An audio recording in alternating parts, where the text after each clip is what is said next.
"Mr. Mackay, it's absolutely my car." I said, "Mr. Penske, how do you know that for sure?" He goes, "Well, you see those toggle switches and that little diamond plate on the dash?" I said, "Yeah." He goes, "I put that in myself."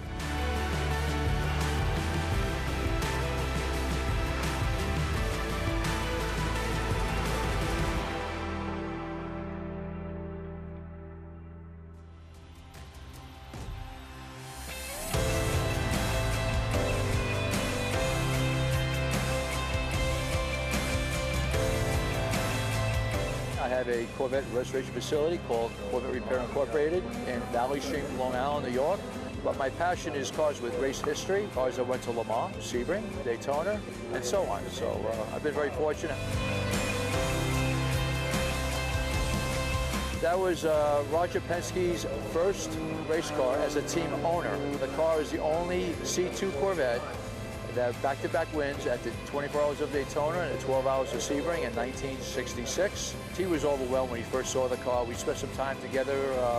I met him once at one event, showed him my scrapbook, and then I met him again at the Simeon Museum in Philadelphia, Pennsylvania, and spent about 20 minutes with him, went over the whole car, and he looked inside the interior. He goes, "Mr. Mackay, it's absolutely my car." I said, "Mr. Penske, how do you know that for sure?" He goes, "Well, you see those toggle switches and that little diamond plate on the dash?" I said, "Yeah." He goes, "I put that in myself." So he was a hands-on kind of guy.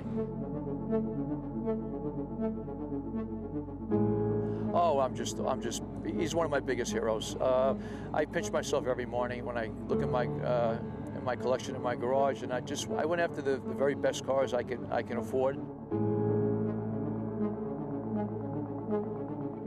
Oh, I'm very fortunate to be a part of it. They asked me to bring the car down here. We brought out a couple other cars. We brought a couple of cars that also raced at Sebring in 1960.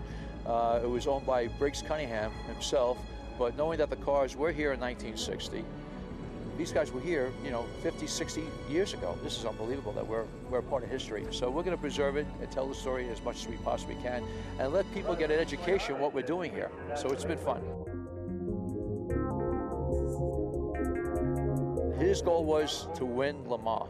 He went back there in 1960 with a guy named Azora Duntov, who was the father of Corvette. He special ordered 3 Corvettes out of a place called Harryman Chevrolet in New York City. They got very, very special treatment behind closed doors. Got special motors and special heavy-duty features and double sway bars and the whole 9 yards.